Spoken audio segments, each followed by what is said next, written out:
2,700건 중에 가처분이 걸려있는 거는 3건, 그 다음에 가등기도 한번 볼까요? 가등기는 17건입니다. 2,700건 중에 20건에 목숨 걸지 마세요.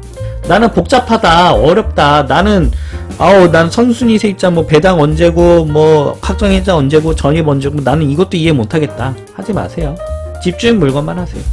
후순위 세입자 물건만 하세요. 그것만으로도 매주 물건은 쏟아진다. 여러분 안녕하세요. 주인의 삶입니다. 오늘 영상은 경매 이렇게 쉬웠어? 네. 유료권 강의 그냥 풉니다 영상을 한번 준비해봤습니다. 네. 많은 분들이 경매를 너무 어렵게 생각하시는 것 같아요. 그리고 어려운 물건을 꼭 해야 된다고 생각하시는 것 같고, 그 다음에 나는 전부 A부터 Z까지 다 알아야 입찰을 할 수 있다고 생각하시는 것 같은데요. 절대 그렇지 않습니다. 그래서 주삼이가 오늘 경매 이 한강만으로도 입찰을 하실 수 있도록 강의 한번 준비를 해봤고요. 유료급 강의라고 했는데 아예 유료 강의를 오픈을 드려보겠습니다. 오늘 영상이 기대가 되신다면 구독, 좋아요, 알람 설정 부탁드리겠습니다. 네. 여기 제 사진 넣으려다가 좀 너무 부끄러워서 결국 못 넣었습니다. 네. 이렇게 안 생겼고요. 네. 한번 강의 시작해 볼게요.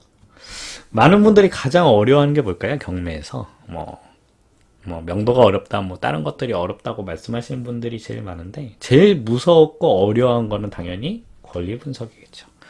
만약에 저희가 권리 분석에서 실수를 하게 되면은 저희가 막대한 보증금을 다 잃잖아요. 그래서 우리가 실수를 절대 하면 안 된다고 생각하고, 제일 두려움이 큰 것도 그렇고 제일 어려운 것도, 또 그 권리 분석이라는 게 기본적으로 법률 용어잖아요. 그래서 많은 분들이 제일 어려워하는 것 같습니다. 주삼이의 생각은 그렇습니다. 경매는 학문이 아니다. 네, 여러분들 경매로 학위를 따실 것도 아니고요. 대학을 가실 것도 아니고요.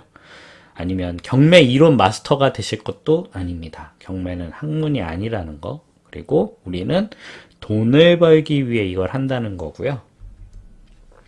그래서 주삼이가 유료급 강의 그냥 풀어서 여러분들 이 영상 하나로 권리 분석 한 방에 끝내드리도록 하겠습니다.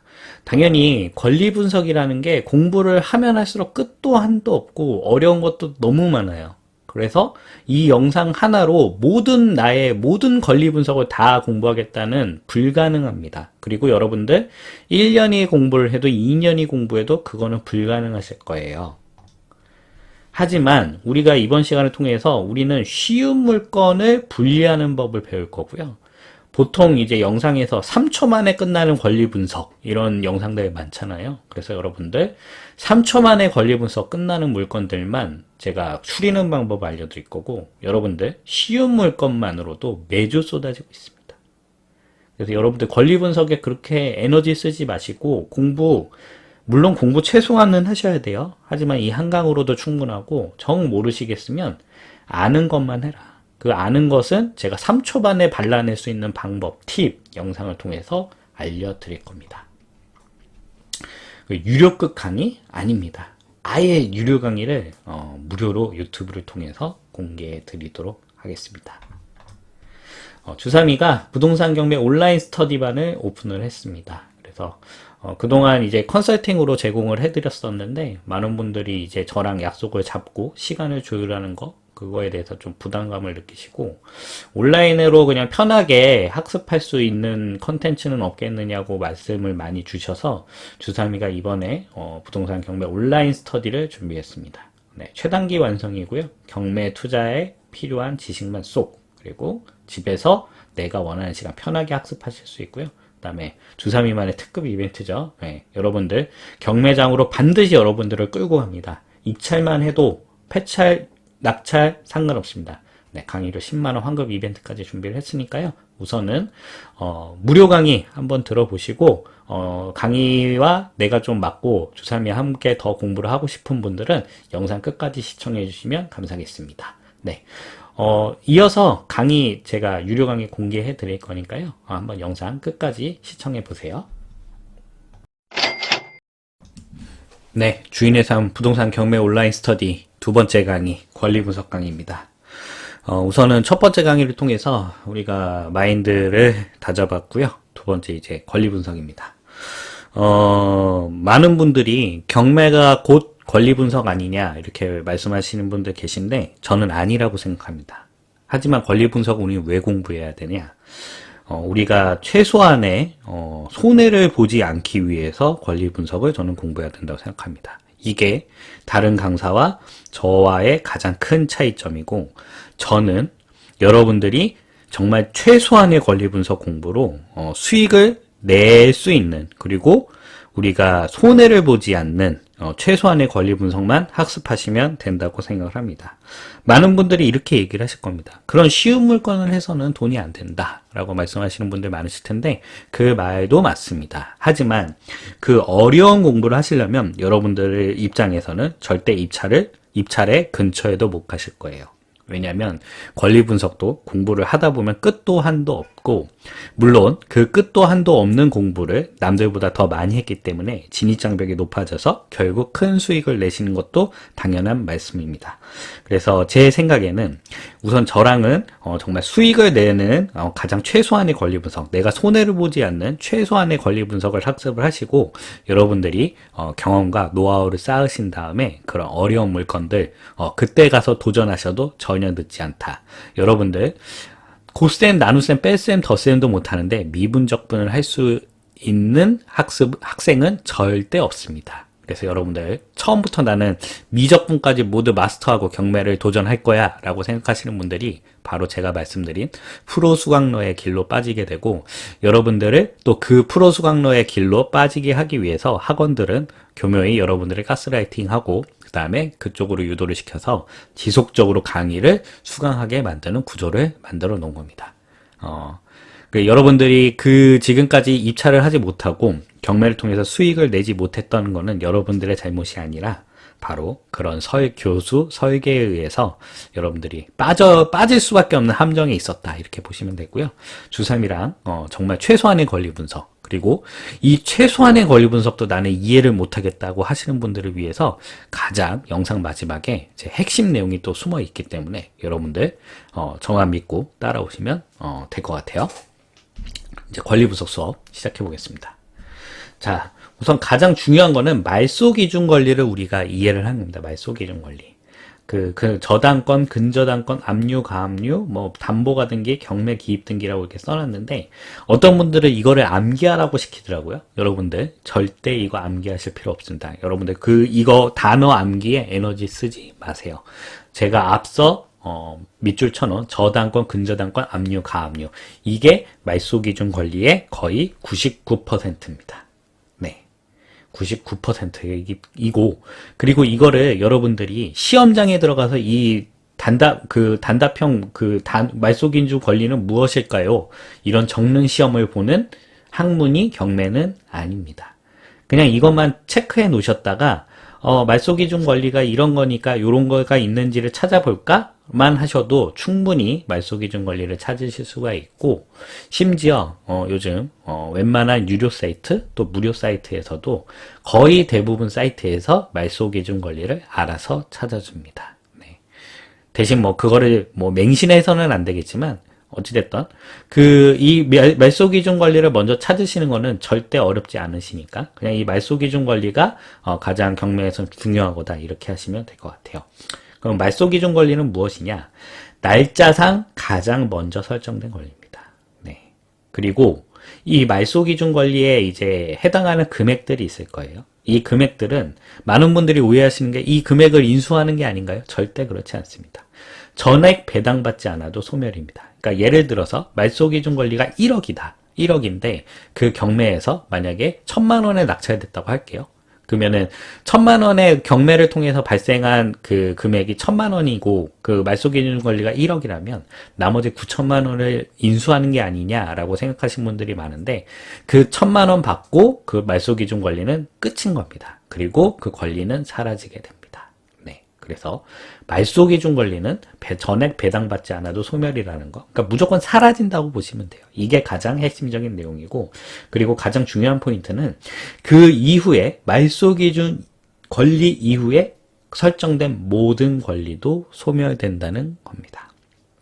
이거는 등기부에 기재된 권리뿐만 아니라 우리가 가장 조심해야 되는 임차인도 해당하는 내용입니다. 그러니까 말소기준 권리 이후에 들어온 임차인은 그 임차인의 보증금은 전혀 신경 쓰실 필요가 없다. 그래서 말소기준 권리를 우선은 확인하시면 되고, 그 말소기준 권리를 확인하시는 방법은 정말 그냥 간단합니다. 날짜상 가장 먼저 설정된 권리고, 나는 이마저도 못하겠다 그러면은 여러분들이 사용하시는 유무료 사이트의 분석을 어느 정도 신뢰하셔도 큰 무리는 없다, 이렇게 말씀드릴 수 있을 것 같아요. 그래서 여러분들 이거 절대 외우지 마시고, 어떤 학원들은 이거 말소기준 권리 이거 외우게 시키더라고요. 예, 정말 제가 할 말은 많지만 더 이상 말은 아끼도록 하겠습니다. 그 다음 이제 인수되는 권리들이 있어요. 대표적인 게 가등기 가처분인데요. 저희는 그냥 패스합니다. 그러니까 여러분들이 보신 물건 중에 가등기와 가처분이 걸려있다, 그냥 그건 패스하세요. 왜 그렇게 말씀을 드리느냐, 제가 요거 지금 진행하는 물건들 아파트만 분류를 해냈고요. 지금 2,700건이 지금 경매시장에 진행되고 있는 아파트입니다. 거기에서 제가 말씀드린 가처분 그 물건들을 볼게요. 네, 총 3건이 나오네요, 아파트. 네, 2,700건 중에 가처분이 걸려있는 거는 3건. 그 다음에 가등기도 한번 볼까요? 가등기는 17건입니다. 그러니까 가처분과 가등기를 합쳐서 2,700건 중에 20건이 해당하는 내용이죠. 여러분들 물론 가처분과 가등기 여러분들 마스터 하셔가지고, 경매 마스터 하셔가지고 이용하시면 좋습니다. 하지만 이거를 공부하시는데 들이는 노력들이 더 크고, 학원에서도 가등기가 어떻고 가처분이 어떻고 뭐 담보 가등기가 어떻고 이럴 땐 인수고 저럴 때는 뭐 소멸이고 엄청나게 커리큘럼에 넣어놨는데, 여러분들 그거 학습할 시간에 그냥 물건 하나를 더 보십시오. 네. 2,700건 중에 20건에 목숨 걸지 마세요. 즉 1%도 해당하지 않는 숫자이기 때문에 이거는 그냥 우리는 패스한다, 이렇게 보시면 되고, 여러분들 경매 시장에는 매주 물건이 쏟아집니다. 여러분들 이런 데 에너지 낭비하지 마세요. 제가 말씀드린 부분 절대 권리 분석에 학습을 길게 하지 말자. 두 번째, 거기에 목숨 걸지 말자. 과감히 패스할 거는 얼마든지 패스하셔도 여러분들이 수익 내고 입찰하실 물건은 얼마든지 있다. 그래서 가등기 가처분 나오면 이게 선순위든 후순위든 그것도 하지 마세요. 그냥 패스합니다, 저희는. 네, 그래서 우리는 아주 심플한 핵심적인 내용만 공부한다. 그 다음, 집주인이 살고 있는 물건. 네, 집주인이 살고 있는 물건은 가등기 가처분이 권리에 아무것도 없다 하면은 권리상 아무 하자가 없습니다. 네. 그러니까 제가 아파트를 해야 되는 이유를 다시 한번 설명을 드리는 거예요. 우리가 경매를 수익을 내기 위해서는 제가 에너지 최소화에 대한 부분으로 되게 강조를 드렸죠. 그러니까 내가 얼만큼 이 경매 입찰 한 건의 에너지를 안 쓰느냐에 따라서 입찰할 수 있는 개수가 늘어나고, 또 폐차를 하더라도 내가 받는 정신적 데미지가 최소화할 수 있다는 거죠. 그 정신적 데미지의 최소화를 통해서 여러분들은 입찰의 횟수를 늘려야 되고, 결국 그 입찰의 횟수의 늘림으로써 낙찰받을 확률을 조금이나마 넓힐 수 있다는 겁니다. 그리고 권리 분석도 마찬가지예요. 여러분들 앞서 말씀드린 뭐 말소기준 권리가 뭐가 해당하고, 뭐 가등기는 어떻게 뭐 이럴 땐 인수고, 뭐 가처분은 어떨 때 인수고, 그런 거 학습하지 말라는 말씀이에요. 왜냐? 에너지 최소화를 해야 됩니다. 여러분들 그 공부할 시간에 입찰을 한 번 더 하셔야 되는 겁니다. 그리고 집주인이 살고 있는 물건. 그리고 아파트를 해야 되느냐? 아파트를 짓는 회사들이 대부분 어떤 회사들일까요? 우리가 뭐 GS건설, 현대건설, 삼성물산, 정말 굴지의 대기업들이 건물을 짓죠, 아파트를 짓죠. 그런 사람들이 뭐 그런 소송이라든지 뭐 그런 복잡한 권리관계에 휘말릴까요? 절대 그렇지 않습니다. 네. 그게인즉슨 그런 가등기나 가처분, 이런 복잡한 유치권이나 이런 우리가 해결하기 어려운 특수물건이 발생될 확률이 아파트는 현저히 적다는 거예요. 왜냐하면은 대기업에서 정말 품질을 보증하고 그 다음에 안정적으로 청약을 받은 사람들 혹은 일반 매수자들한테 물건을 넘겨주기 때문입니다. 그래서 제가 아파트를 하라는 거고, 아파트를 하시면 복잡한 권리관계에 대한 학습이 절대 필요 없다. 그리고 우리는 그 복잡한 권리관계, 권리 분석을 학습할 시간에 물건을 하나 더 분석하고 한 번 더 입찰한다. 에너지 최소화를 통해서 입찰의 횟수를 늘린다. 이게 제가 아파트를 해야 되는 이유에 대해서 설명드리고, 특히나 아파트는 뭐만 조심하면 되냐면 임차인만 조심하면 됩니다. 임차인.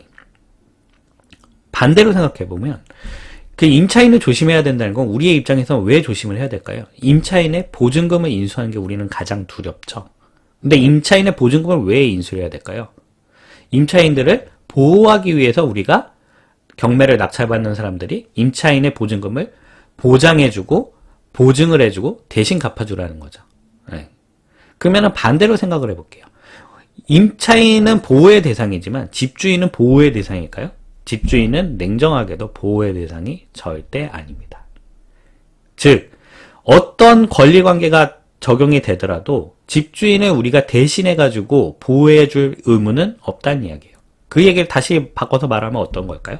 집주인에 대한 금액은 저희가 인수를 할 금액이 전혀 없다는 겁니다.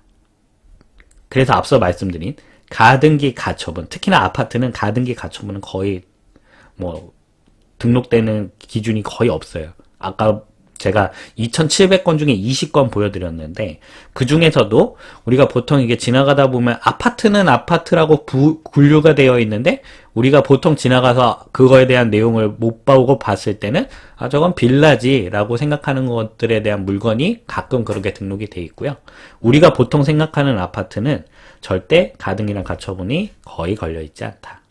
그리고 집주인이 살고 있는 물건은 권리상 전혀 하자가 없다. 그냥 무조건 입찰하시면 됩니다. 그래서 제가 뒤에서도 이어서 말씀드린 거지만, 오늘 저희가 권리 분석에 대해서 정말 핵심적인 내용, 꼭 학습하셔야 되는 거는 다 배우실 거예요. 하지만 내가 이마저도 이해 못하겠다, 이마저도 너무 어렵다 하시는 분들은 집주인이 살고 있는 물건만 입찰하시면 여러분들 절대 권리 분석에서 실패할 일은 없다. 이렇게 말씀드릴 수가 있겠습니다. 앞서 말씀드린 내용입니다. 아파트 권리 분석은 임차인만 조심하면 됩니다. 임차인만. 왜 임차인을 우리가 조심해야 되냐? 임차인은 보호의 대상이죠. 보호의 대상이기 때문에 그 보호를 해주려면은 보증금을 보호해주는 거지, 저희가 이분들의 안전을 보호하는 권리는 아닐 거 아니에요. 우리는 돈을 가지고 지금 이 경매를 하는 거잖아요. 그래서 우리는 임차인만 조심하면 됩니다. 임차인만. 이제 이해가 되시죠? 자, 우리가 많은 분들이 이제 전세 계약을 해보셨겠죠? 전월세 계약을 해보셨겠죠? 우리가 전월세 계약을 했을 때를 한번 여러분들 생각을 해보세요. 자, 저희가 임차인 분들이 부동산에 갑니다. 그리고 부동산에 가서 이 집이 참 괜찮네요 라고 결정을 하고 부동산 소장님한테 저희 이 집 계약할게요 얘기를 하면은 부동산 소장님께서 알겠습니다, 그러면 등기부를 보여드릴게요 하면서 등기부를 인쇄를 해서 보여주실 겁니다. 자, 보통의 전세 계약이라고 할게요. 임차인분들이 이제 이 계약을 한다고 했을 때 부동산 소장님이 첫 번째, 자, 권리상 아무것도 없고 깨끗한 물건입니다. 그리고 이 전세 계약을 할 때 잔금에까지 등기부에 근저당권이라든지 압류라든지 기재되는 게 없게 약속해 주세요 하면은 임차인은 그 깨끗한 등기부 등본을 보고 좋다고 계약을 하고, 그 다음에 임대인 분들은 그러면은 잔금날까지는 전혀 그런 권리가 설정되지 않게 그 부분을 약속한다고 말씀을 드릴 겁니다. 자, 이거를 우리가 왜 하는 걸까요? 그러니까 임차인분들은 왜 아무 깨끗한 권리가 아무것도 설정되어 있지 않는 집에 전세를 들어가야 되는 걸까요? 이게 바로 말소 기준 권리 전에 임차인분들이 전입을 해야지만 선순위 임차인이 되기 때문입니다. 자, 우리가 아파트 투자는 뭐만 조심하면 된다 그랬죠? 임차인만 조심하면 된다 그랬죠? 자, 선순위 임차인이 되면 어떤 권리가 있을까요? 네, 대항력이 있습니다. 대항력. 이 대항력이라는 의미는 주인이 누가 바뀌던 혹은 경매가 넘어가던 어떻게 됐던 내 보증금은 무조건 대항할 수 있다는 거예요. 그러니까 새로운 주인한테도 대항을 할 수 있는 권리가 있다는 거예요. 이 보증금을 내가 다 받지 않는 이상 나는 이 집에서 대항을 할 수 있다는 거죠. 그래서 우리가 지금 왜 전세입자분들이 부동산에 갔을 때 부동산 소장님이 아무것도 없는 깨끗한 물건임을 보여드리고 임차인한테는, 그리고 임대인한테는 자, 이분들이 들어올 때까지는 등기부에 어떤 것도 기재되지 않게 약속을 해달라고 하는 이유가 이런 이유인 겁니다. 그러니까 근저당이 됐던 압류가 됐던 가압류가 됐던 임차인이 들어오기 전까지만 하면은 아무것도 없다라는 이야기는 그게 무엇일까요? 전입이 가장 빠르다는 거예요. 전입이. 다른 권리보다도 전입이 제일 빠르다는 거고, 그 전입만 제일 빠르다면은 이 보증금을 나라에서 보호해 준다는 거예요.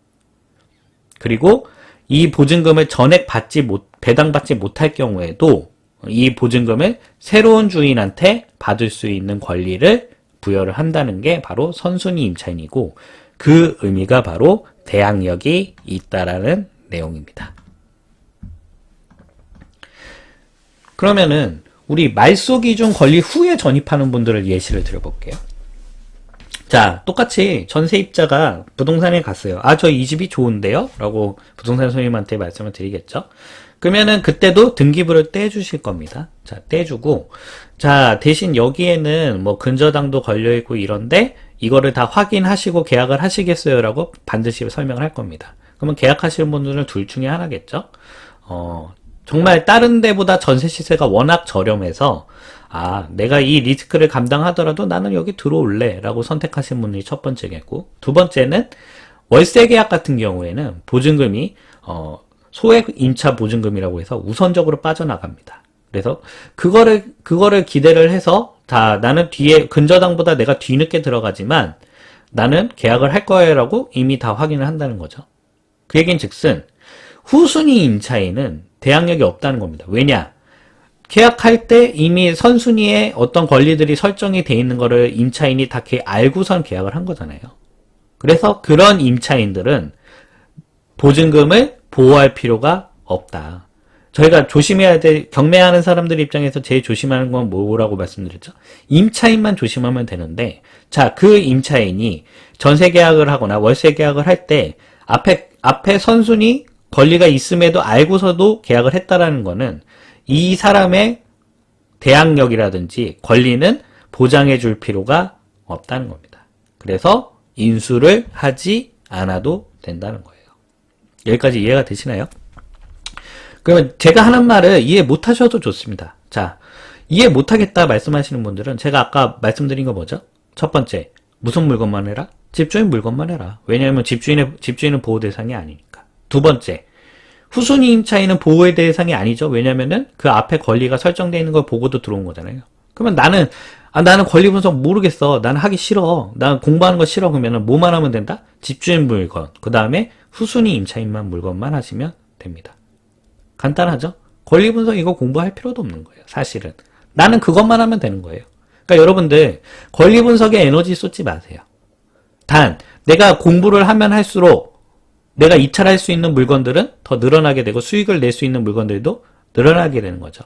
그래서 제가 아까 가처분이라든지 가등기는 워낙 그 숫자가 적기 때문에 우리는 무조건 패스다라고 말씀드렸고, 우리가 선순위 임차인 물건은 그래도 그 가등기나 가처분 물건보다는 많기 때문에 우리가 학습을 해야 되는 것이고, 또 그 학습의 컨텐츠를 주삼이가 준비를 했고, 나는 그것마저도 이해 못하겠다 하시는 분들은 제가 말씀드린 후순위 임차인과 주인 물건만 하시면 된다. 이렇게 이해하시면 될 것 같아요. 자, 이제 선순위 임차인에 대해서 공부를 해보겠습니다. 선순위 임차인. 자, 선순위 임차인은 권리가 설정되기 전에 계약을 하신 분들이죠. 왜냐면은 등기부상에 아무것도 없는 걸 보고 계약을 하신 분들이기 때문에 선순위 임차인들은 당연히 보호의 대상입니다. 자, 선순위 임차인들은 세 가지 권리를 신청을 하셔야 돼요. 첫 번째, 전입날짜. 네. 전입날짜가 그 말소기준 권리보다 빠르다. 즉, 내가 이제 잔금을 치러서 들어갈 때 등기부에 아무것도 없는 거를 우리가 확인을 하고 들어가잖아요. 그리고 임대인분도 그거를 보장해 줘야 되는 것이고요. 그렇기 때문에 그날 바로 전입을 해야지만 대항력을 가질 수 있고, 그 다음에 그 대항력을 가짐에 따라서 우리 경매하는 사람들은 그 보증금을 인수를 해야 하는 것인지 안 해야 되는 것인지를 구별할 수가 있다는 겁니다. 그래서 전입날짜가 제일 중요하고요. 두 번째, 확정일자. 확정일자는 대항력과는 다르게 돈을 받아갈 수 있는 순입니다. 그러니까 전입을 내가 먼저 한 거는 내가 내 보증금을 지키는 데는 내 권리가 있는 거예요. 단 경매를 통해서 뭔가 사건이 발생됐을 때 내가 돈을 받아가는 순서를 정할 때는 확정일자가 필요한 겁니다. 그러니까 뒤에서 예시에서 제가 설명드리겠지만 전입은 빠른데 확정일자가 늦으신 분들이 있어요. 이분들은 어떤 걸까요? 전입은 빠르니 내가 보증금은 지킬 수 있죠. 왜냐면은 전입날짜가 대항력이니까. 근데 경매를 통해서 배당이 시작됐을 때 확정일자가 늦는 경우에는 돈을 받아갈 수 있는 순위는 뒤처지는 거예요. 그 뒤에서 제가 예시를 통해서 정확히 설명드릴 건데, 자, 전입은 빠른데 확정일자가 늦으신 분들은 어떻게 되는 거냐? 경매를 통해서 다 배당받지 못할 경우가 있고, 그러면 그 남은 금액은 어떻게 되는 것이냐? 바로 경매를 낙찰받은 우리가 물어줘야 된다는 거죠. 그래서 요 확정일자에 대한 날짜도 공부를 하셔야 된다라고 보시면 되고, 근데 세 번째, 배당 신청. 자, 경매가 진행이 되면은 법원에서 세입자분 계십니까? 하고 세입자가 있는지를 물어보고요. 그 세입자들한테 자, 배당을 신청하시면 경매에서 나오는 금액을 받으셔가지고 그 돈을 통해서 받아가시면 되고요. 보증금을. 그 다음에 배당 신청을 하시면 이사를 가셔야 됩니다. 배당 신청하시겠습니까? 라고 안내문이 나갑니다. 네. 그래서 임차인분들이 배당 신청을 하면은 아, 나는 이 경매를 통해서 그 내 보증금을 돈으로 받고 나는 이사를 갈래라고 신청을 하는 게 그 의미고, 또 뒤에서 제가 예시로 다 차근차근 설명드릴 거예요. 배당 신청을 안 하는 경우가 있습니다. 배당 신청을 안 하는 경우. 그러니까 내가 전세로 살고 있는데 집주인이 잘못해서 집이 넘어갔어요. 근데 나는 전입도 빨리 했고 뭐 확정일자도 다 먼저 해놔서 돈을 받아갈 수는 있어. 근데 우리 애기가 이 초등학교에서 더 살아야 되기 때문에 나는 계약 기간 동안은 이사를 안 갈래. 어차피 내 보증금은 보호가 되니까. 라고 하시는 분들은 배당 신청을 하지 않으시겠죠.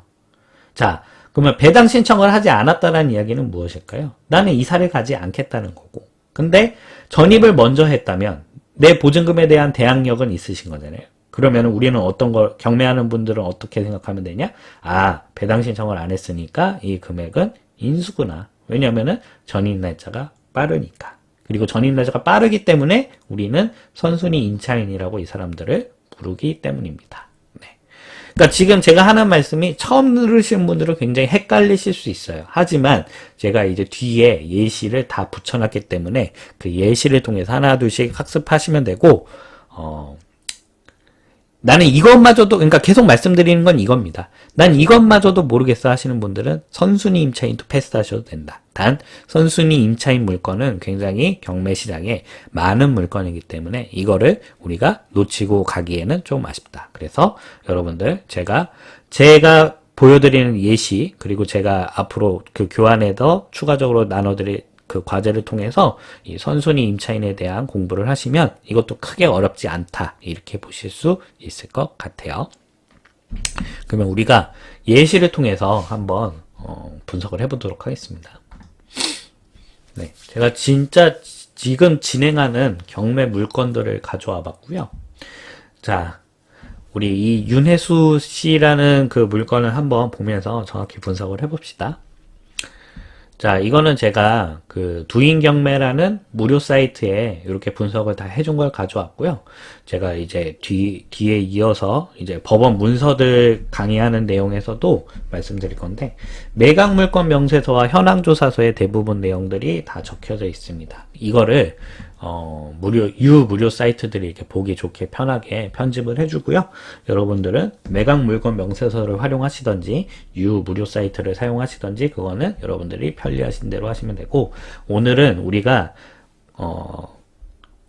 권리 분석을 학습하는 단계이기 때문에 분류가 돼 있는 물건을 가지고 한번 공부를 해보도록 하겠습니다.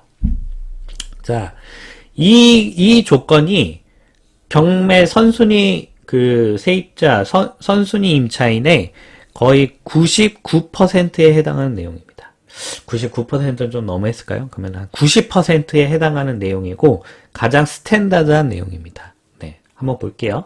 자, 윤혜수 씨는 2020년 9월에 전입을 했고 2020년 8월에 확정일자를 받았습니다. 자, 확정일자는 전입 전에도 얼마든지 받을 수 있어요. 임대차 계약 가지고도 받을 수 있고 그 다음에 배당 신청은 23년 3월에 했습니다. 자, 우선은 배당 요구 종기라는 게 있어요. 자, 법원에서 아까 안내문이 나간다고 그랬죠? 자, 몇 날 며칠까지는 배당 요구를 하세요. 이렇게 안내를 하고 그 기간 안에 신청을 해야지만 배당 신청이 받아들여집니다. 네. 그래서 요 날짜를 비교하시는 것도 중요하고 요 날짜를 왜 비교해야 되는지는 뒤에서 또 추가적으로 설명드릴 테니까 우선은 지금 이렇게 들으시면 되세요. 자, 그 다음에 우리가 말소기준 권리를 찾아봅시다. 말소기준 권리는 22년 5월 4일날 설정되어 있는 근저당권이죠. 나머지 날짜보다 제일 빠르죠? 네, 아주 간단합니다. 자, 키움저축은행이고 1억 5,600만 원이고 말소기준 권리니까 1억 5,600만 원이 인수 다 배당받지 않아도 소멸이다. 여기까지 이해가 되시죠? 자, 그러면 이거랑 날짜만 비교하면 됩니다. 전입 윤혜수 씨가 빠르죠? 확정일자 윤혜수 씨가 빠릅니다. 자, 볼게요. 자, 전입이 빠르니까 대항력이 있으시죠? 대항력이 있으시고 2억 7,500만 원이 보증금이니까 2억 7,500만 원을 다 경매를 통해서 받지 못하면 이 남은 금액은 우리가 인수를 해줘야 된다. 그 다음에 확정일자 2022년 5월 4일보다 2020년 8월이니까 빠르죠? 자, 키움저축은행 1억 5,600만 원보다 경매를 통해서 보증금 2억 7,500만 원이 더 빨리 배당을 받습니다. 왜냐? 확정일자가 근저당권보다 빠르잖아요. 네.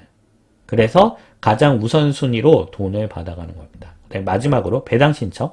날짜 전에 잘 했죠? 자, 배당 신청을 했기 때문에 배당 신청은 두 가지 의미가 있습니다. 자, 첫 번째는 나는 이 경매에 나오는 금액을 나는 배당을 받아가지고 이 금액을 돈을 배당을 받을래 라는 첫 번째 의미와 그 다음에 이 배당을 받고 나는 이 집에서 더 이상 거주하지 않을래 나는 나갈래를 선택을 한다는 내용입니다. 자, 이거는 가장 스탠다드한 일이죠. 결국 경매가 진행이 됐을 때 2억 7,500만 원 그러니까 얼마 전까지만 해도 당해세다 뭐 이렇게 해가지고 그 임차 보증금보다 먼저 받아가는 그 순위들이 있었는데 작년 4월 달에 다 개정이 돼서 우리는 더 쉽게 공부할 필요가 더 어렵게 공부할 필요가 절대 없습니다. 우리는 얘가 우선순위인지 후순위인지만 보면 되고 인수할 금액이 얼마인지만 보면 돼요. 자, 2억 7,500만 원보다 경매 낙찰가가 높다면 물론 뭐 경매 비용이 소소하게 뭐 500만 원 안쪽으로 벌어지는 금액이 있는데 그거는 워낙 금액이 작으니까 무시하도록 하겠습니다. 네. 경매 낙찰가가 2억 7,500만 원 이상 낙찰이 된다면 이 사람이 전입 날짜가 제일 빠르고 그 다음에 확정일자 돈 받아가는 순서도 제일 빠르죠. 그래서 이 금액을 전액 배당받게 됩니다. 그리고 배당 신청도 했기 때문에 배당을 받고 자 2억 7,500만 원 이상만 낙찰이 되면은 우리가 인수할 금액이 전혀 없다는 거죠. 네. 그래서 요거를 받아서 나가면 되기 때문에 우리가 인수할 금액이 없고 단 이런 예시도 있을 수 있겠습니다. 자 보증금이 2억 7,500만 원인데 만약에 2억 7천에 낙찰이 됐다. 그러면 어떻게 될까요? 근저당권이라든지 이런 것들은 다 소멸되지만 이 보증금 500만 원은 이 사람은 뜯기게 됐잖아요. 자, 우리 윤혜수 씨 입장으로 봅시다. 윤혜수 씨가 전세 계약을 했을 때 부동산에 갔을 때 부동산 소장님이 아무것도 없음을 권리상 아무것도 없음을 보여줬겠죠. 왜냐하면은 근저당권은 22년 5월 4일에 설정이 됐기 때문에. 그 얘기인즉슨 무엇입니까? 자, 이 사람은 아무것도 없는 윤혜수 씨는 아무것도 없는 등기부를 보고 전세 계약을 했죠. 그러면은 나라에서 이 임차인을 당연히 보호해줘야 되는 그 보호의 의미는 무엇이냐? 보증금을 전액 다 받아갈 수 있게 도와줘야 된다는 얘기입니다. 자, 만약에 낙찰가가 2억 7천이다 라고 예시를 했을 때 자 남은 금액이 얼마죠? 500만 원이죠. 그럼 500만 원은 누가 준다? 바로 낙찰받은 사람이 준다. 그게 바로 대항력이고 대항력이 있으면 이렇게 표시가 돼 있고 자 대신 2억 7,500만 원 이상으로 낙찰이 되면 어떻게 된다? 그러면은 나온 그 금액은 이 사람이 그냥 알아서 다 배당을 받고요. 우리는 인수할 금액이 없다라고 보시면 될 것 같아요. 이게 가장 심플하고 가장 많은 예시입니다. 네. 그래서 우선은 요것만 생각하시면 되고, 그리고 대부분 경매에서, 자, 물론 깡통 전세 같은 경우에는 이제 이거를 다 배당받지 못해서 그게 문제인 건데, 제가 계속 말씀드리는 부분은 뭐죠? 우리는 아파트 투자를 하자. 왜냐? 깡통 전세면은 이마저도 다 제가 인수를 해야 돼요. 근데 아파트는 그런 경우가 거의 없죠. 그래서 아파트 투자를 하셔야 된다는 겁니다. 자, 이게 가장 90% 이상의 선순위 임차인 물건이고요. 네. 전혀 어려울 게 없습니다. 네. 그래서 이렇게 보시면 될 것 같고요. 두 번째 사례 보겠습니다. 김혜정 씨고요. 네. 전입 날짜가 2017년이고요. 확정일자도 같은 날 받았습니다. 네. 그리고 보증금은 3억 4,650만 원이네요. 근데 이제 말소기준 권리 볼게요. 말소기준 권리가 21년 12월 21일이고요. 나머지 부분들은 다 후순위 권리이기 때문에 다 사라진다. 이렇게 보시면 될 것 같고. 자, 근저당권 21년보다 전입 날짜가 빠르니까 당연히 이 사람도 대항력이 있죠. 대항력이 있으면 결국 보증금을 다 인수를 한다라는 거고요. 다 보증을 받을 수 있다라는 이야기고요. 자, 대항력이 있기 때문에 3억 4,650만 원을 다 못 받으면 다 인수다. 이렇게 보시면 되겠죠. 자, 그 다음에 확정일자. 자, 21년 12월 20일 근저당권보다 먼저 신청을 했죠. 그래서 가장 우선순위로 돈을 받아간다. 라는데 이 사람은 특징이 있습니다. 자, 배당 신청을 하지 않았습니다. 자, 아까 말씀드렸죠. 배당 신청을 하지 않는다는 이유는 무엇이냐? 나는 안 하고 나는 이 경매로 나는 낙찰 금액으로 보증금 안 받을 거야. 나 이사 안 갈래. 그래서 이 사람은 김혜정 씨는 나는 이 집에 계속 거주한다는 겁니다. 네. 그러면은 지금 경매가 진행이 돼서 만약에 3억으로 우리가 낙찰이 됐다고 가정을 해봅시다. 그러면은 이 사람은 배당 신청을 안 했죠. 그러면은 이 사람은 받아가는 금액의 보증금에서 그 3억으로 낙찰된 금액에서 한 푼도 안 받아간다는 이야기는 이 나머지 권리들이 다 배당을 받아간다는 거죠. 그러면 남은 건 무엇이냐? 보증금 3억 4,650을 모두 인수해야 된다. 네. 그래서 이 배당을 했는지 안 했는지가 가장 중요합니다. 배당을 하지 않았을 경우에는 어떻게 하냐? 낙찰 금액에다가 보증 금액을 더한 금액이 내가 최종적으로 이 물건에 지불해야 된다는 금액인 것이죠. 네.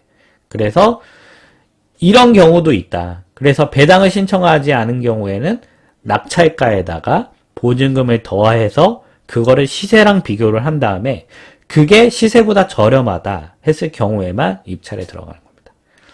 그러면 이런 경우에는 이게 유찰이 적게 일어날까요? 많이 일어날까요? 네, 많이 일어나죠. 왜냐면은 경매 금액에 최저 입찰 가격에다가 플러스 보증금을 더해야 되기 때문이죠. 그래서 보통 경매 초보분들이 유찰이 많이 된 걸 입찰하는 경우가 가끔 있는데 오히려 유찰이 많이 된 게 더 위험할 확률이 높죠. 네, 왜냐면은 시장에 그냥 길거리에 돈이 떨어져 있는 경우는 거의 없기 때문입니다. 그래서 이런 경우에는 배당을 신청하지 않았을 경우에는 보증금에다가 낙찰 금액을 더해서 그 금액이 시세랑 얼마나 차이가 있는지에 대한 부분을 분석을 하고 배당 신청을 하지 않았다면 어떤 거냐? 인수다. 이렇게 보시면 될 것 같아요. 자, 세 번째 예시입니다. 이게 골 때리는 건데요. 자, 전입은 2016년, 확정일자도 잘 같은 날 받았습니다. 자, 근데 배당을 23년 3월 14일 날 했는데, 자, 법원에서 언제까지 내라고 그랬죠? 23년 1월 23일까지 내라고 했습니다. 이런 물건들이 진짜 위험한 물건들이 우리가 이런 물건들을 가리기 위해서 권리 분석을 하는 거지. 우리가 유치권을 깨고 가등기를 깨고 이런 거를 공부하려고 권리 분석을 공부하는 게 아닙니다. 볼게요. 23년 1월 23일까지 배당을 하려고 했는데 배당을 23년 3월 14일에 했죠. 그러면 이 사람은 이 보증금을 날리는 걸까요? 아닙니다. 이 사람은 뭐가 있죠? 전입 날짜가 있잖아요. 그럼 전입 날짜가 있다라는 건 이야기는 무엇입니까? 우리는 이 사람을 보호해 줘야 되는 거예요. 이 사람의 배당금을 보호해야 된다는 겁니다. 네. 그래서 대항력이 있기 때문에 보증금 1억 4천을 다 받을 때까지 이 사람은 대항력이 있어서 집에서 계속 거주할 수가 있는 거예요. 그 얘기는 즉슨 1억 4천을 인수해야 된다. 왜냐? 배당 신청을 늦게 했었어. 그 다음에 확정일자는 20년 5월 29일보다는 먼저 했죠. 먼저 했어서 만약에 이 사람이 배당 신청만 일찍 했으면 이 원갑 산업개발보다도 먼저 받아가는 권리를 가지고 있었는데 이 사람이 배당 신청을 늦게 했기 때문에 결국에는 이 배당에는 참여하지 못한다. 네. 그래서 배당 신청을 늦게 했기 때문에 결국에는 경매 낙찰 금액으로는 한 푼도 못 가져간다는 거예요. 네. 한 푼도 못 가져간다. 단, 이 사람이 전입 날짜가 빠르니까 대항력이 있죠. 이 집에 계속 살 수 있는 권리는 있으신 거예요. 그래서 전액 인수다. 그러니까 이거는 진짜 골 때리는 게 뭐냐면 어떻게 보면 안희선 씨가 게을르셔가지고 약간 표현이 과격한가요? 네. 우리끼리 강의니까. 네. 게을르셔가지고 이걸 늦게 했어요. 네. 근데 피해는 누가 본다? 혹시라도 권리 분석을 잘 모르시는 초보분들이 피해를 본다. 네. 이 사람은 본인이 실수했지만 대항력이 있습니까? 없습니까? 대항력이 있잖아요. 그래서 모두 받아간다 이겁니다. 그러니까 이런 것들을 우리가 조심해야 된다. 네. 그래서 배당을 또 열심히 잘 보셔야 돼요. 우리 조금 전에 사례. 배당을 안 하면 그냥 전액 인수. 배당을 늦게 해도 전액 인수다. 그러면 이 물건은 어떻게 해야 될까요? 자, 낙찰가에다가 보증금 1억 4천을 더해가지고 그거를 시세랑 비교해가지고 매력적인 가격이 될 때까지 유찰할 때까지는 입찰을 절대 하면 안 된다. 이해가 되시죠? 자, 세 번째 볼게요. 이것도 골 때리는 건데 이런 경우는 우선은 많이 없습니다. 많이 없지만 우리가 오늘 공부하는 차원이니까 우리가 한번 공부를 해볼게요. 자, 이게 진짜 골 때리는 게 보세요. 신기보 씨가 21년 8월 달에 전입을 했죠. 자, 그 다음에 근저당권 말소기준 권리는 22년 6월 달입니다. 자, 전입이 빠르죠? 자, 그러면 이 사람은 대항력이 있습니다. 근데 이 골 때린 거 보세요. 확정일자가 22년 6월 14일이다. 자, 보세요. 근저당권이 22년 6월 7일이죠. 근데 확정일자가 22년 6월 14일이다. 자, 보세요.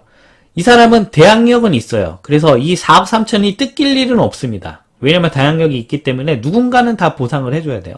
근데 배당도 신청하고 배당 종기에 요구 종기 전에 배당도 신청했죠. 그게인즉슨 나는 이 경매를 통해서 돈을 받아갈게요 라고 신고를 한 겁니다.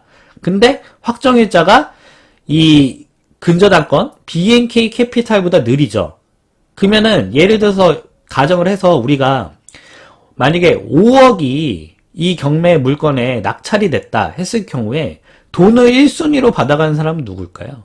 우리가 보통은 얘 선순위 임차인이네. 그러면은 얘가 5억에 낙찰받았으니까 4억 3천 물어주고 7천 남으니까 내가 인수한 거 없겠지 라고 생각하시는 분들이 있을 수 있는데 잘 보십시오.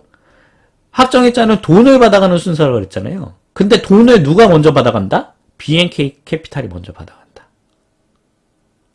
그러면 우리가 그냥 5억으로 뒤에 단위 자를게요. 5억으로 낙찰받는다고 했을 때 5억에서 3억을 받아갔으니 2억이 남겠죠. 그러면은 이제 22년 6월 14일이니까 도봉 세무서장이 22년 10월이니까 그 두 번째 순서는 되겠죠. 근데 BNK 캐피탈이 2억을 받아갔으니까 이 사람은 얼마만 배당받는다? 아니, 3억을 가져갔으니까 얼마만 배당받는다? 2억만 배당받는다. 그러면 2억 3천을 누가 물어준다? 낙찰자가 물어준다. 왜냐? 이 사람은 대항력이 있으니까. 그러니까 이게 우리가 경매 공부를 하고 말소기준 권리를 공부하고 권리 분석을 공부하는 이유입니다. 그래서 전입을 언제 했는지, 확정일자를 언제 했는지, 그 다음에 배당 신청을 언제 했는지를 정확하게 분석을 하셔야 되고 그 분석을 정확하게 못하시고 조금이라도 실수가 있으면 이렇게 큰 금액을 인수할 확률도 있다. 이랬을 경우에 우리가 낙찰받으면 어떻게 할까요? 만약에 우리가 이걸 모르고 실수를 한다면 결국 우리 피 같은 보증금을 미납하게 되겠죠. 그래서 제가 권리분석 뭐만 보자 그랬죠? 우리 임차인만 조심하면 됩니다. 임차인만 보면 된다. 임차인만 조심하면 되는데 그 임차인을 조심하는 항목들이 무엇이냐? 전입날짜, 확정일자, 배당 신청이다. 네, 그래서 요것만 우리가 공부를 한다면 크게 실수할 일은 없고 이마저도 난 공부하기 싫다. 그러면 선순위 임차인도 포기하세요. 근데 제가 말씀드린 강의 이거를 꾸준히 반복하시고 꾸준히 한번 고민을 해보신다면 이것도 절대 어렵지 않다. 그리고 이런 것들을 공부하는 목적은 무엇이냐? 내가 실수를 줄이기 위함이다. 뭔가 조금이라도 이상해, 조금이라도 뭔가 날짜가 안 맞아, 뭐 하나라도, 그러면 그 물건 하지 마세요. 그것도 가장 간편한 방법이죠. 그리고 이런 물건은 흔치 않다. 아까 말씀드린 거는 전입날짜 빠르고 확정일자 빠르고 배당 시점 똑바로 한 물건이 선순위 임차인 물건의 90% 이상이다. 이렇게 보시면 될 것 같아요. 이거는 제가 이런 예시를 찾기 위해서 만들어 놓은 거고, 저도 이 예시를 찾기 되게 어려웠어요. 근데 여러분들, 우리는 확실하게 교육을 해야 되잖아요. 그래서 이 예시를 찾은 거고, 이런 예시가 흔치는 않다. 그래서 너무 겁먹지는 마셔라. 우선 노파심에 추가적으로 말씀드립니다. 다음 사례 보겠습니다. 네. 전입이 20년 6월 1일이죠. 6월 1일이고 확정일자는 받지 않았다. 그리고 배당 신청은 22년 10월 19일인데 보시면 배당 요구 종기에 11일에서 늦게 신청하셨죠? 네, 무효다. 네.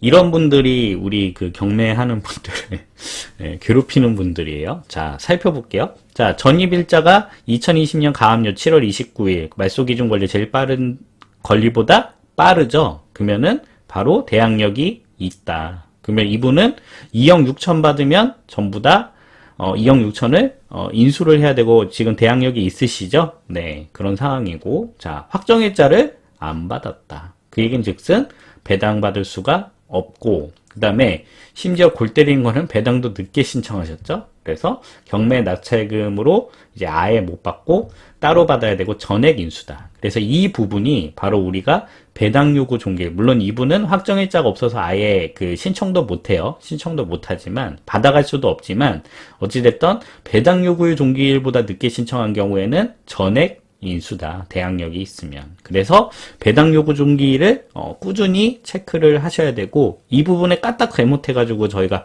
배당 신청했네? 그건 돈 받아가겠네? 라고 생각했다가는 큰 낭패를 볼 수 있고, 우리가 보증금 2억 6천을 전부 인수해야 될 상황도 발생이 된다. 그래서 요 배당 신청 무효인지 꼭 비교하셔가지고 실수하지 않도록 준비하시면 될 것 같아요. 그 다음 보겠습니다. 네. 김희정 씨가 20년 12월 7일 날 전입을 했고요. 근저당권, 자, 21년 2월 5일 푸본 생명보험에서 말소 기준으로 근저당권이 설정이 되어 있습니다. 그 얘기는 즉슨, 근저당권보다 1년 정도 빠르죠. 3개월 정도 빠르죠. 3개월 정도 빠르기 때문에 김희정 씨는 현재 대항력이 있다. 그리고 확정일자도 없고 배당도 안 하고 있다. 그러면은 우리가 대항력이 있으니까 지금 김희정 씨의 보증금은 전액 인수죠. 전액 인수인데 얼마인지를 모른다. 그 다음에 확정일자도 없으니까 이 경매 배당에서 받을 수도 없다. 그 다음에 배당 신청도 안 했기 때문에 경매 낙찰금으로 전액 받을 수도 없고 우리가 전액 인수해야 되는 상황이라고 보시면 될 것 같습니다. 근데 이렇게 대항력은 있는데 뭐 확정일자도 없고 배당 신청도 안 하고 이게 다 미상인 경우가 주로 이제 가상 임차인인 경우도 있습니다. 근데 가상 임차인을 또 구별해내는 능력 자체도 굉장히 우리가 학습을 많이 해야 되고, 또 우리가 까딱 잘못하다가 또 이 실제 가족 관계에서도 임대차 관계가 성립이 될 수도 있거든요. 그래서 이랬을 경우에는 우리는 가상 임차인 부분은 그냥 패스하고 넘어가자, 이렇게 보시면 될 것 같습니다. 요 물건 이게 90% 이상이에요. 전입 빠르고 확정일자 빠르고 배당 신청 잘해서 받아가시는 분이 대부분이다. 그래서 그냥 이렇게 기본 스탠다드는 요건데, 대신 우리가 실수를 하면 안 되는 거니 이런 항목들을 꾸준히 체크하자. 전입 날짜, 확정일자, 배당 신청을 꼭 체크를 하자. 그리고 이거는 계속 말씀드린 부분입니다. 나는 복잡하다, 어렵다, 난 선순위 세입자 배당 언제고 확정일자 언제고 전입 언제고 나는 이것도 이해 못하겠다 하지 마세요. 집주인 물건만 하세요. 집주인은 우리가 보호의 대상이 아니잖아요.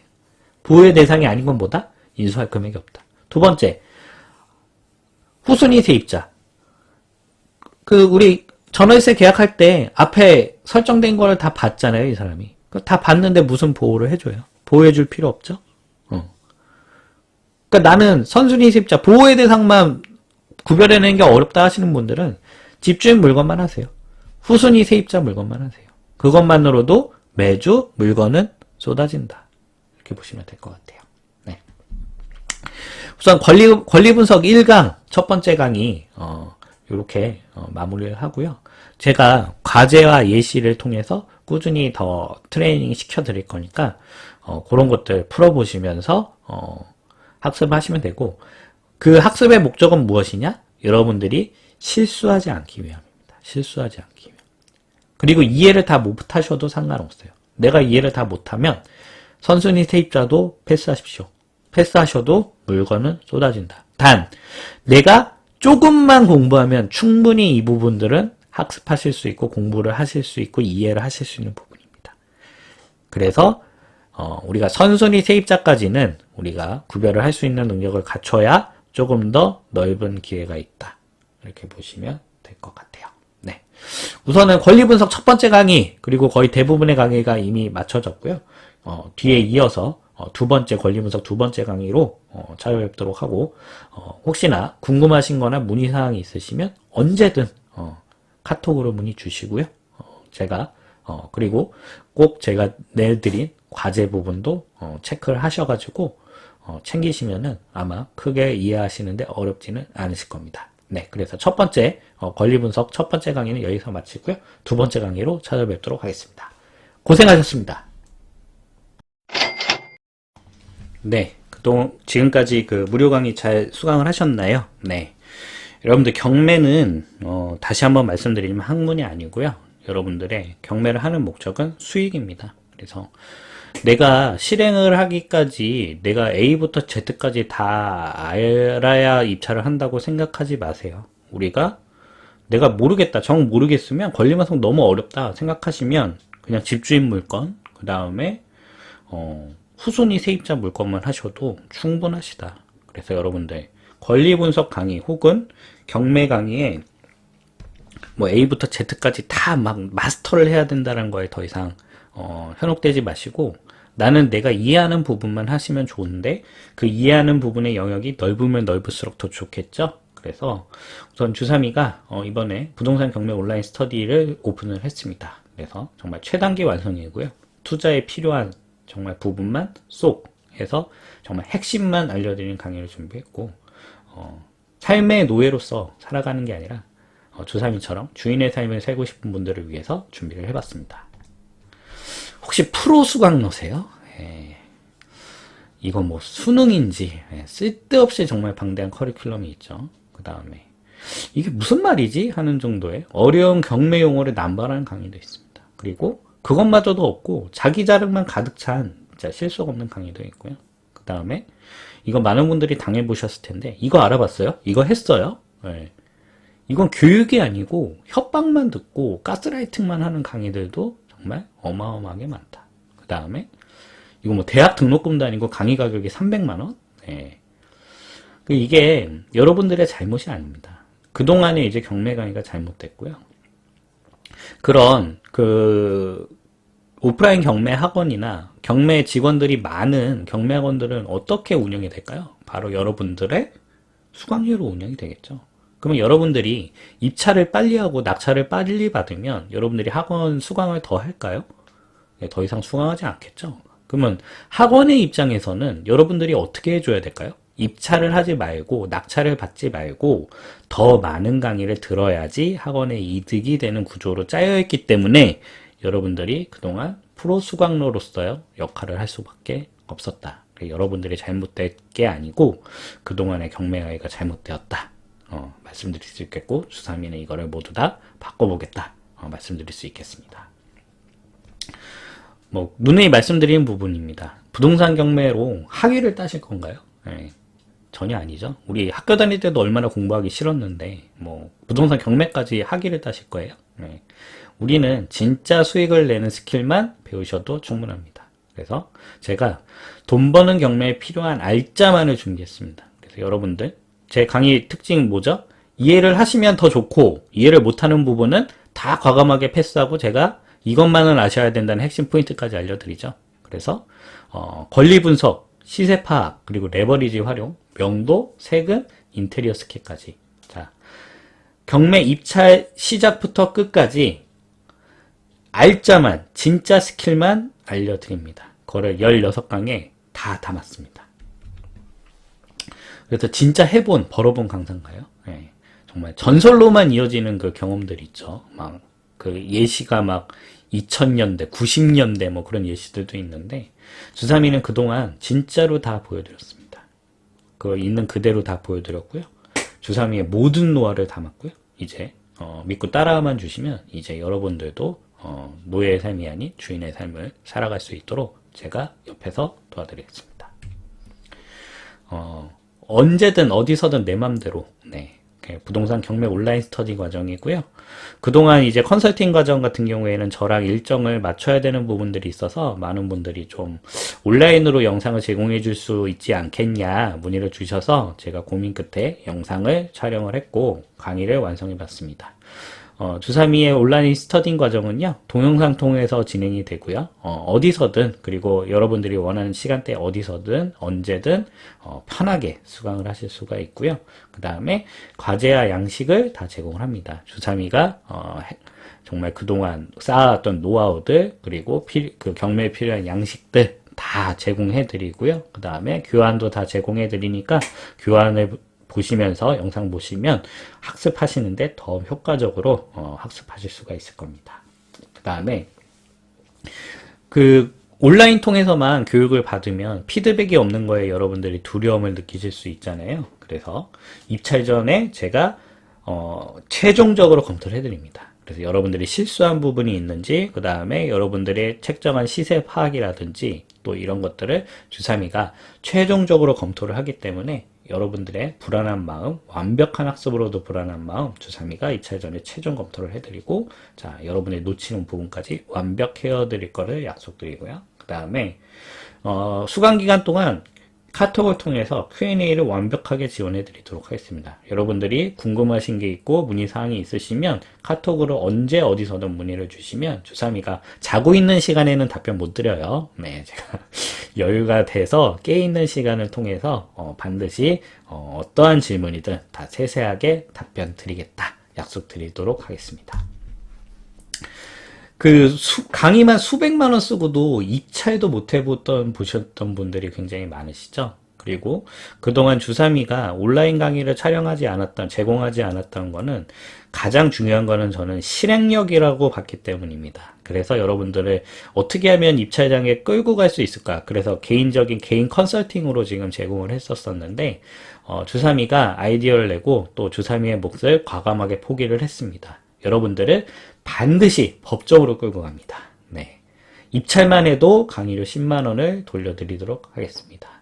여러분들, 그동안 제가 수많은 강의들을 비판하면서 여러분들의 입찰을 막는 강의라고 비판을 했는데요. 주사미는 그런 강의를 하지 않겠습니다. 그래서 낙찰, 폐찰 여부와 상관없이 현장에서 입찰 봉투만 인정해 주시면 제가 무조건 10만 원 환급해 드리고요.